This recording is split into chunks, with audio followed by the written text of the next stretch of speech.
Hello, Miami! What a great day. Governor Scott, Senator Rubio, Congressman Diaz-Balart, Congressman Cabello, Secretary Acosta, Secretary Perdue, Secretary Ross, distinguished members of the Cuban American community, honored guests, my fellow Americans, welcome to history.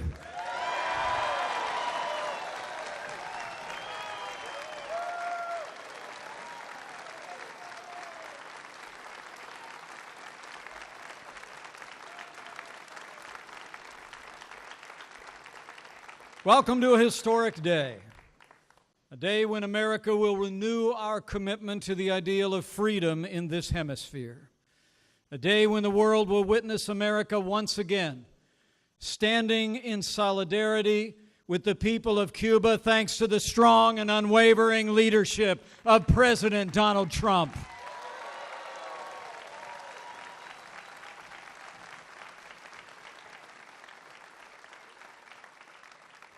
It is the greatest privilege of my life to serve as Vice President to President Donald Trump. A man of his word, a man of action, and a president who stands without apology as leader of the free world.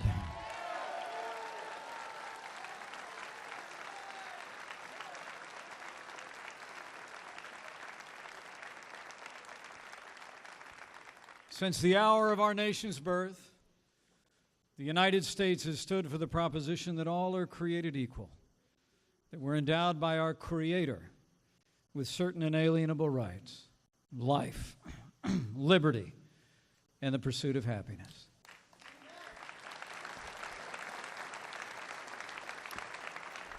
As Americans, we believe these rights belong to the entire human family. But for 58 years, the people of Cuba have labored under a repressive regime that has stifled their liberty, and with it, their future. For generations, the sons and daughters of Cuba have come to our shores in search of the freedom that their friends and family at home are denied. But while you came to the land of the free, you never forgot home. You raised your voices through the generations to demand that Cuba be free once more.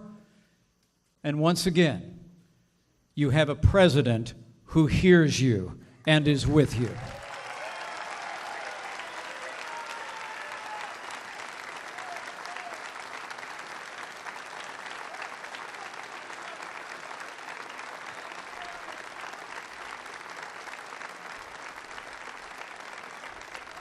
Today, President Donald Trump will make it clear that America is with you, that America stands with the persecuted, the oppressed, and the exploited in Cuba.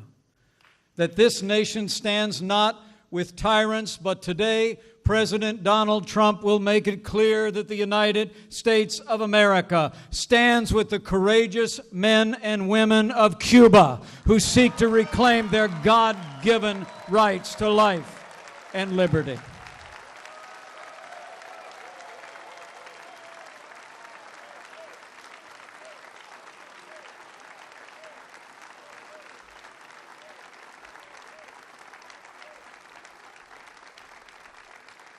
Today, under the leadership of President Donald Trump, America will say once again with one voice, Que viva Cuba libre. Cuba sí, Castro no.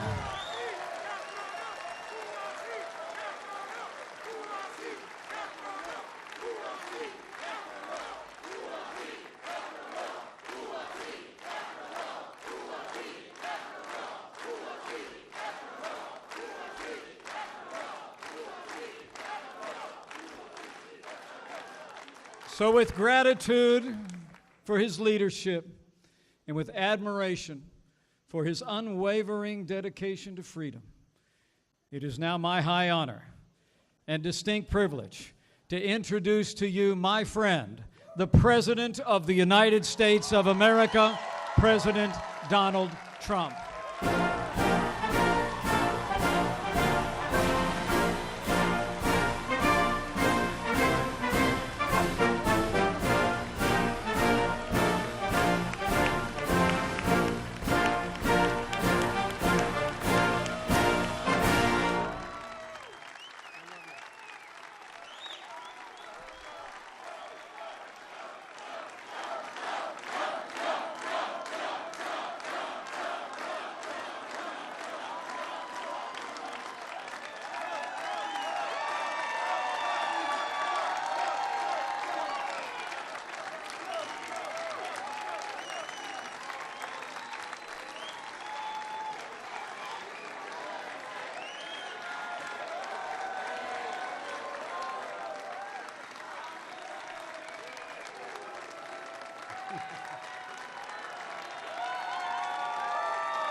Thank you, everybody. Thank you very much. Great honor, and thank you to my truly great friend, Vice President Mike Pence. He's terrific. And thank you to Miami. We love Miami. Let me start by saying that I'm glad Secretary of State Rex Tillerson and I, along with a very talented team, were able to get Otto Warmbier back with his parents. What's happened to him is a truly terrible thing, but at least the ones who love him so much can now take care of him and be with him. Also, my dear friend, Steve Scalise, took a bullet for all of us. And because of him and the tremendous pain and suffering he's now enduring, and he's having a hard time, far worse than anybody thought, our country will perhaps become closer, more unified, so important. So we all owe Steve a big, big thank you.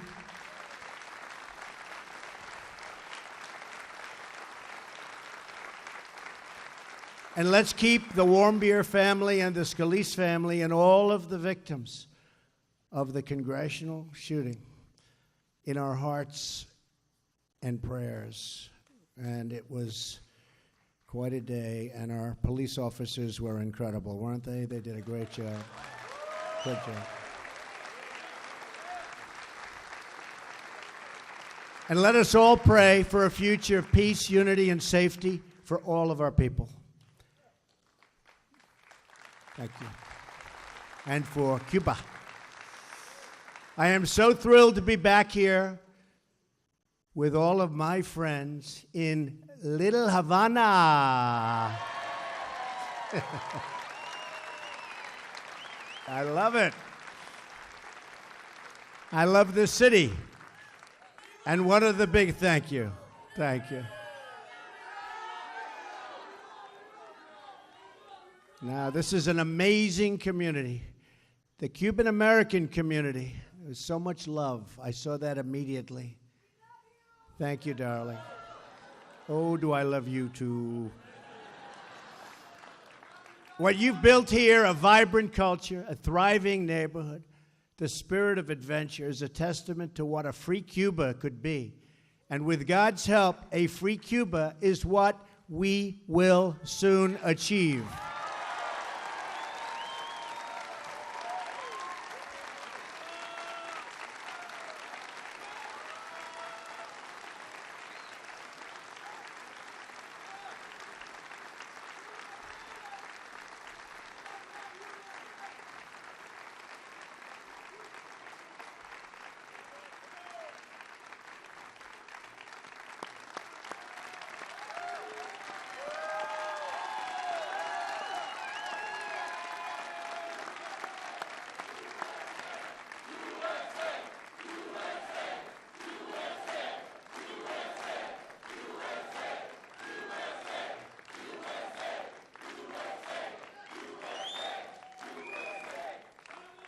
And I don't even mind that it's 110 degrees up here.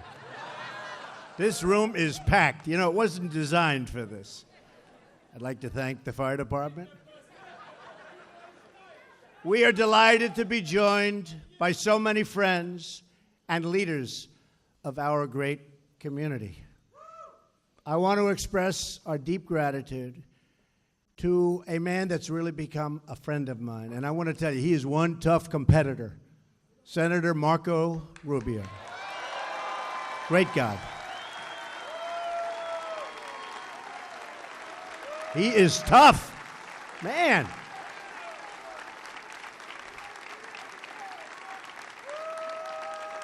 He is tough, and he's good, and he loves you. He loves you.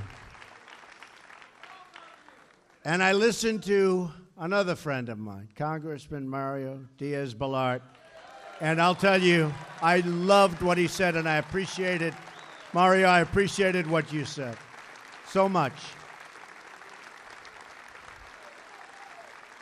In fact, I was looking for Mario. I wanted to find him. They said he was on stage. I almost dragged him off the stage to thank him, but now I'm thanking you anyway. Thank you, Mario. That was great. Really appreciate it. And I also want to thank my good friend and just a man who was of tremendous support in the state of Florida for being with us, Governor Rick Scott.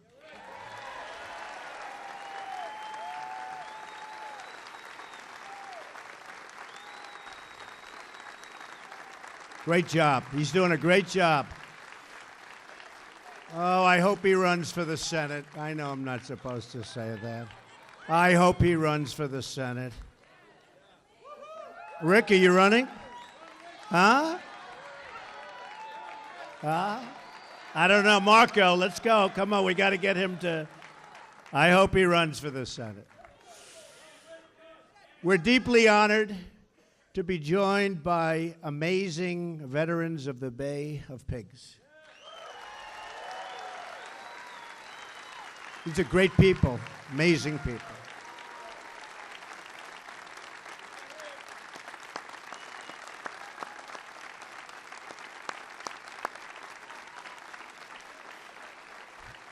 I have wonderful memories from our visit during the campaign. That was some visit. That was right before the election.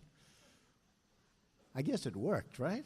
Boy, Florida as a whole and this community that supported us like by tremendous margins, and we appreciate it. But including one of the big honors, and that was the honor of getting the Bay of Pigs Award just before the election. And it's great to be gathered in a place named for a true hero of the Cuban people. And you know what that means.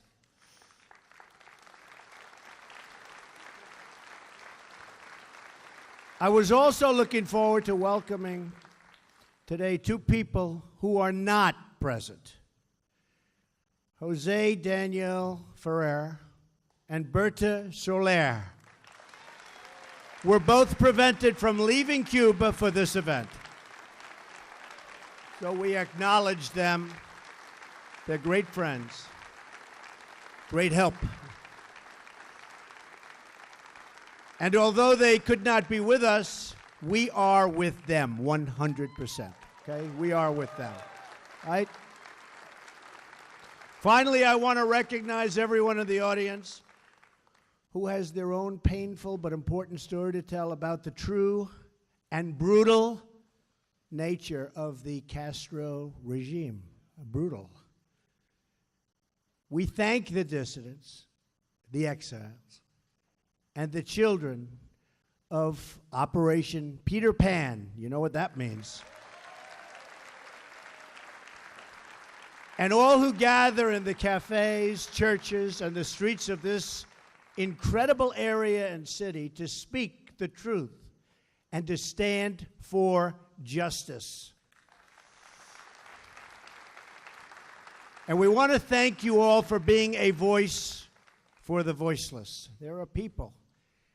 It's voiceless, but you are making up the difference, and we all want to thank you. This group is amazing. Just an incredible, you are an incredible group of talented, passionate people. Thank you.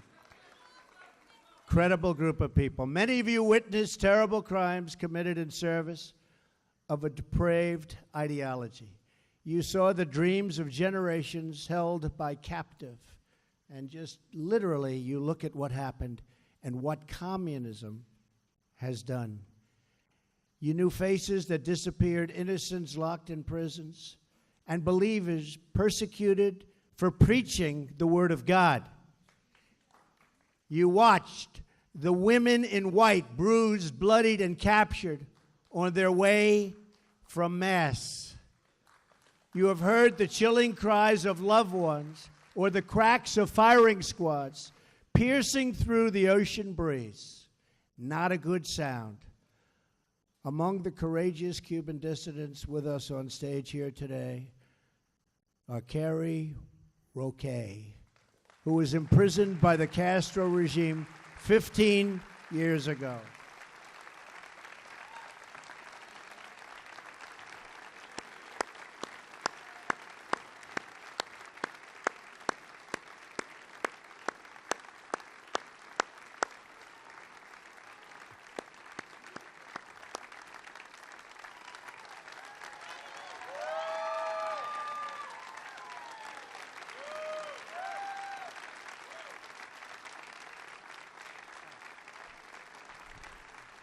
She looks awfully good. Thank you, Mr. President. Thank you, Mr. Vice President. Thank you, Marco Rubio, Mario Diaz-Balart. Thank you to all the men and the Cubans who fight, no matter what the times can be, for the Cuban liberty. On behalf, Mr. President, on behalf of the Cuban people, the people inside my eyes, my homeland, thank you, and we appreciate your love.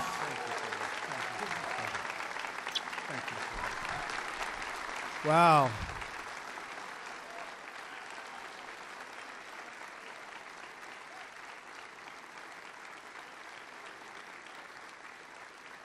That's pretty good. She didn't know she was going to do that either, I will tell you. Thank you very much. Antunes, imprisoned for 17 years. Where is he?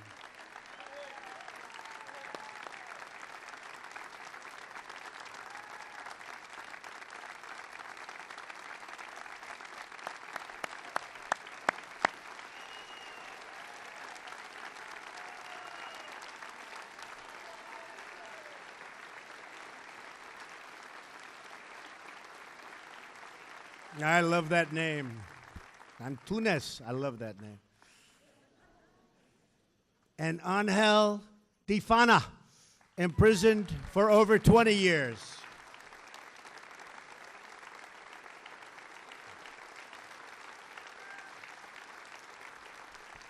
Thank you. Thank you. Very brave people. The exiles and dissidents here today have witnessed communism destroy a nation, just as communism has destroyed every single nation where it has ever been tried.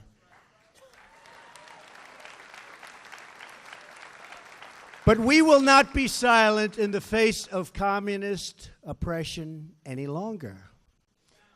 You have seen the truth. You have spoken the truth. And the truth has now called us, this group, called us to action. Thank you. Last year, I promised to be a voice against repression. In our region, remember, tremendous repression. And a voice for the freedom of the Cuban people. You heard that pledge. You exercised the right you have to vote. You went out and you voted, and here I am, like I promised. Like I promised.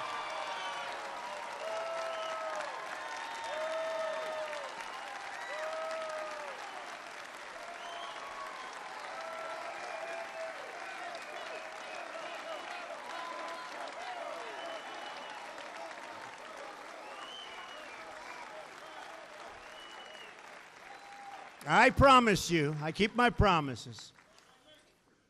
Sometimes in politics, they take a little bit longer, but we get there. We get there. Don't we get there? You better believe it, Mike. We get there.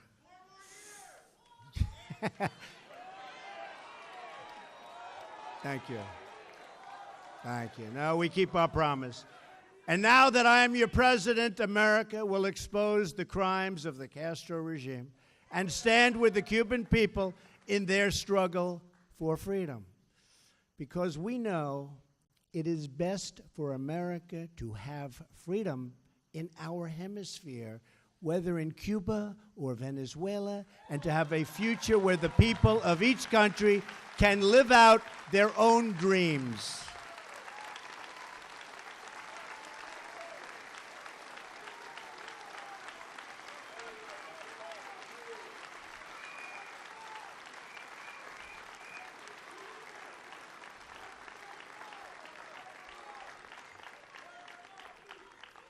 For nearly 6 decades, the Cuban people have suffered under communist domination.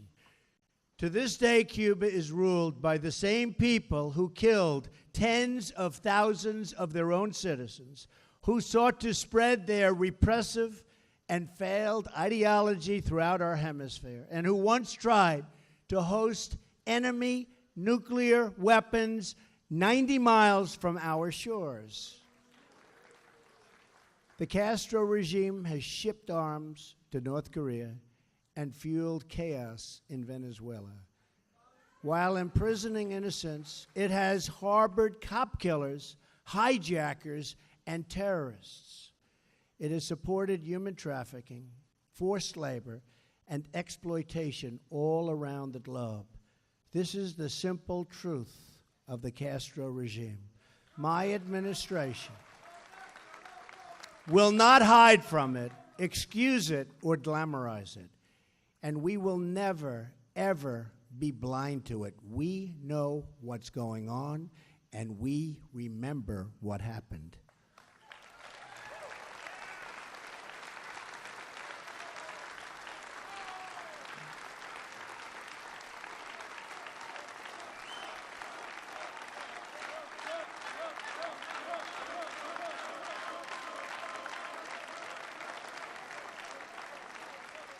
On my recent trip overseas, I said the United States is adopting a principled realism rooted in our values, shared interests, and common sense.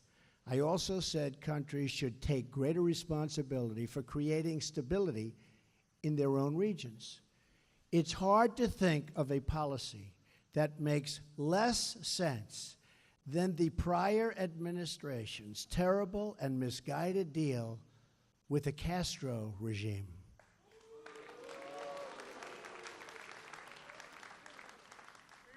Well, you have to say the Iran deal was pretty bad also, at all fair.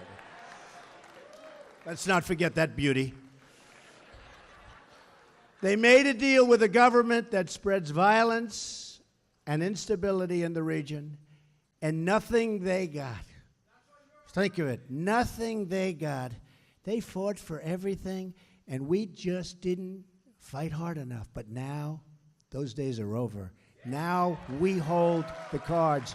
We now hold the cards. The previous administration's easing of restrictions on travel and trade does not help the Cuban people.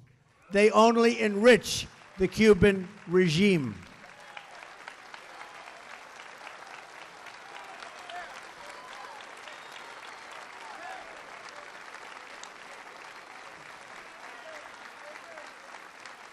The profits from investment and tourism flow directly to the military.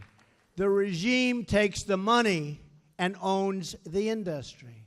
The outcome of last administration's executive action has been only more repression and a move to crush the peaceful democratic movement.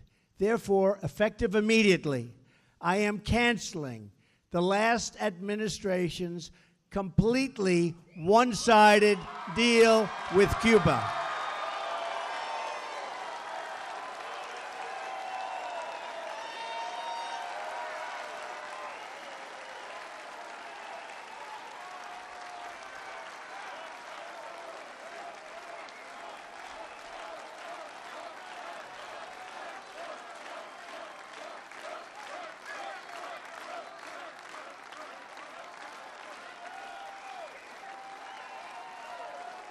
I am announcing today a new policy, just as I promised during the campaign.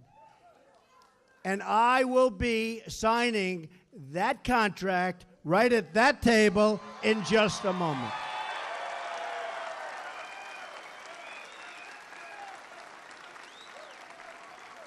Our policy will seek a much better deal for the Cuban people and for the United States of America. We do not want U.S. dollars to prop up a military monopoly that exploits and abuses the citizens of Cuba. Our new policy begins with strictly enforcing U.S. law. We will not lift sanctions on the Cuban regime until all political prisoners are freed, freedoms of assembly and expression are respected, all political parties are legalized, and free and internationally supervised elections are scheduled. Elections.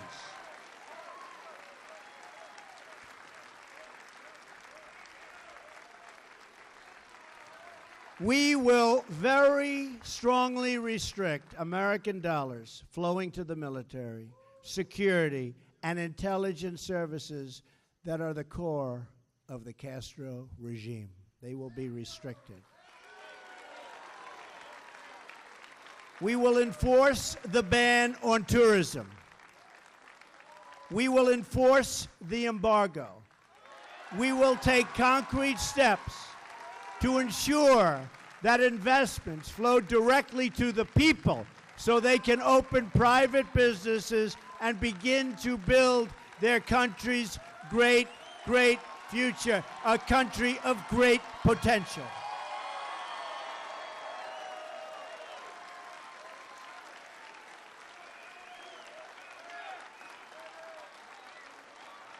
My action today bypasses the military and the government to help the Cuban people themselves form businesses and pursue much better lives.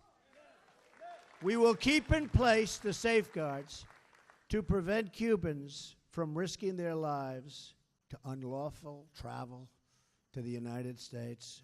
They are in such danger the way they have to come to this country, and we are going to be safeguarding those people. We have to. We have no choice. We have to.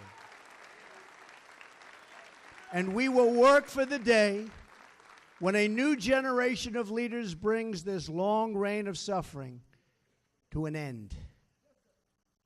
And I do believe that end is in the very near future. We challenge Cuba to come to the table with a new agreement that is in the best interests of both their people and our people, and also of Cuban Americans. To the Cuban government, I say, put an end to the abuse of dissidents. Release the political prisoners. Stop jailing innocent people. Open yourselves to political and economic freedoms. Return the fugitives from American justice, including the return of the cop killer, Joanne Chesimard.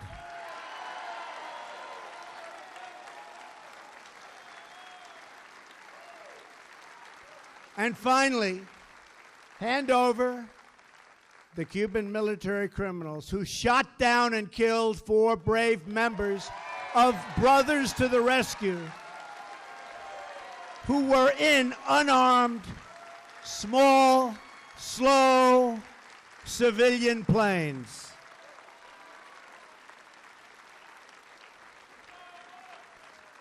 Those victims included Mario de la Pena Jr. and Carlos Costa. We are honored to be joined today by Mario's parents, Miriam and Mario, and Carlos's sister, Mirta. Where are you?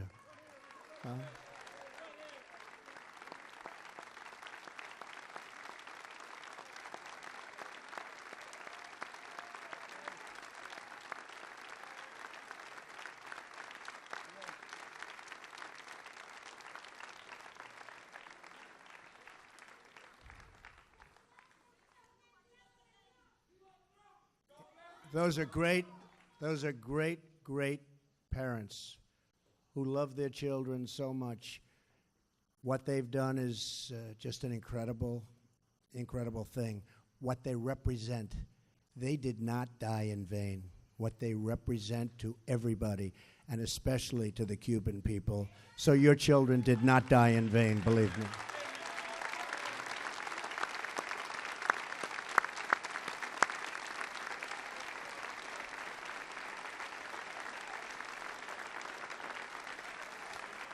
So to the Castro regime, I repeat, the harboring of criminals and fugitives will end. You have no choice. It will end.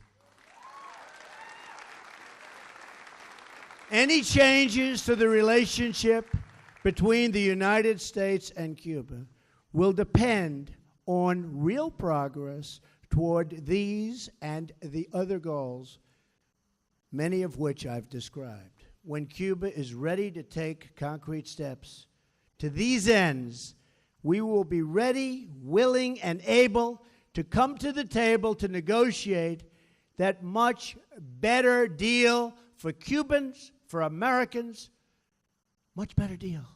And a deal that's fair.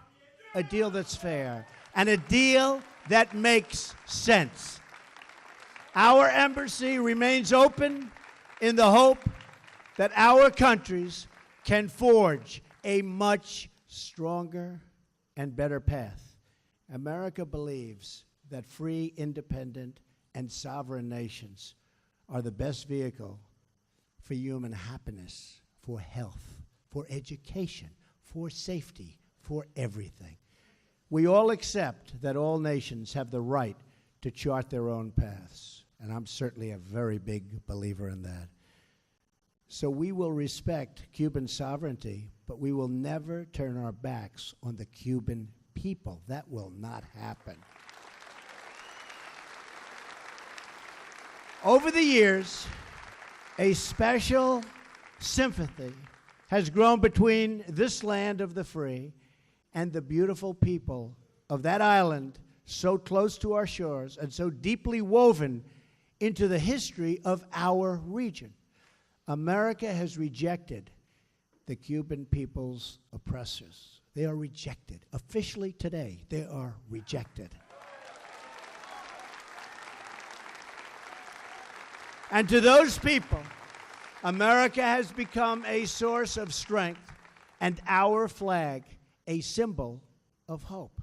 I know that is exactly what America is to you and what it represents to you. It represents the same to me. It represents the same to all of us. And that is what it was to a little boy, Luis Aza. You ever hear of Luis? Became very famous, great talent. Just 8 years old when Fidel Castro seized power. At the time, Luis's father was the police chief in Santiago de Cuba. You know Santiago? Yeah? Oh, they know Santiago.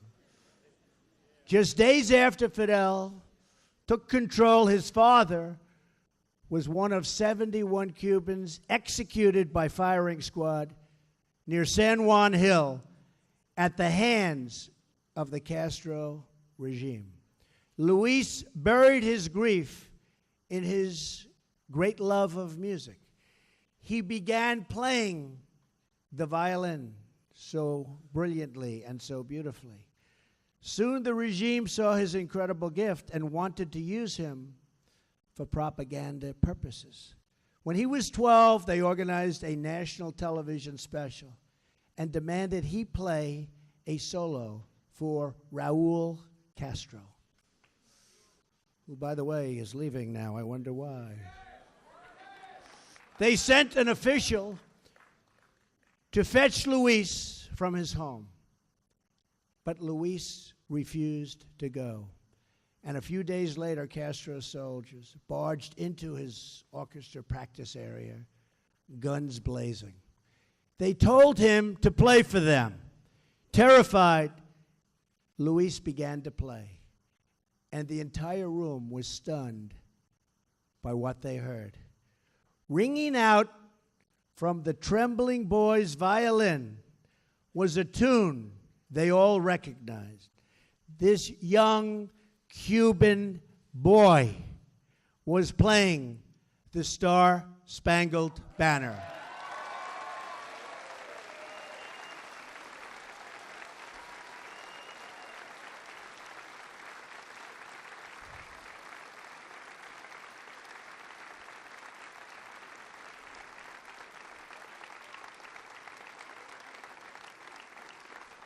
Luis played the American national anthem all the way through. And when he finished, the room was dead silent.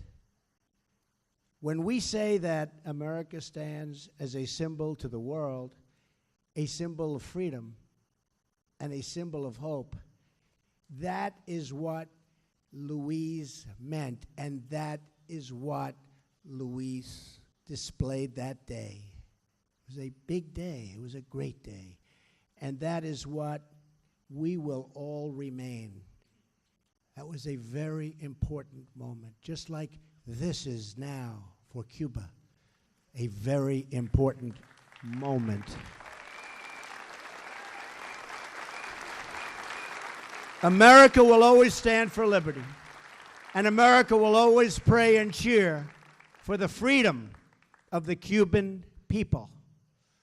Now, that little boy whose story I just told you, the one who played that violin so beautifully so many years ago, is here with us today in our very, very packed and extremely warm auditorium. Of course, he is no longer a little boy, but a world-renowned violinist and conductor, one of the greats. And today he will once again play his violin and fill the hearts of all who love and cherish Cuba, the United States, and freedom. I would like now to invite Luis to the stage. Luis.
Thank you, Luis. I just said, so where were you more nervous, today or then?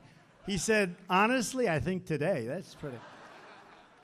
Thank you, Luis. That was beautiful.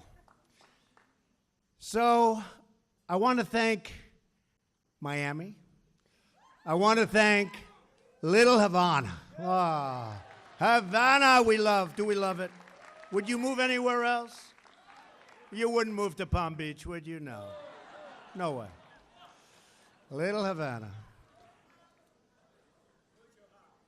And I want to thank all of our great friends here today. You've been amazing, loyal, beautiful people. And thank you. Don't remind me. Actually, I was telling Mike. So it was 2 days on my birthday till a big day, which turned out to be tomorrow, The 16th. That was the day I came down with Melania on the escalator at Trump Tower. That's tomorrow. So it's exactly tomorrow, 2 years since we announced. And it worked out okay. Worked out okay. It's a great honor. Believe me, it's a great honor, right?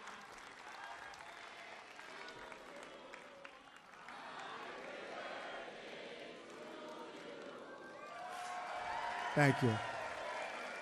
Thank you very much. I just want to end by saying, may God bless everyone searching for freedom. May God bless Cuba. May God bless the United States of America. And God bless you all. Thank you. Now I'm going to sign. Thank you.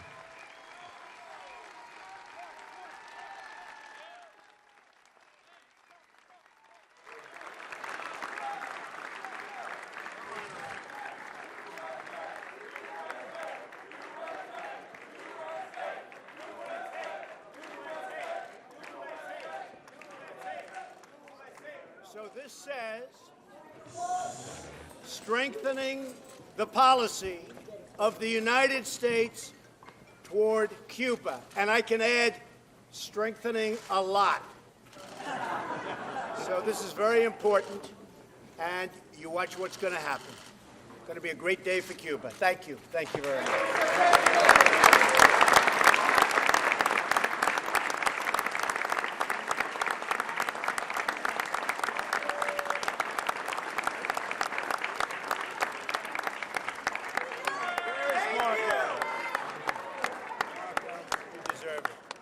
Where's Mario? Here, sir. Mario.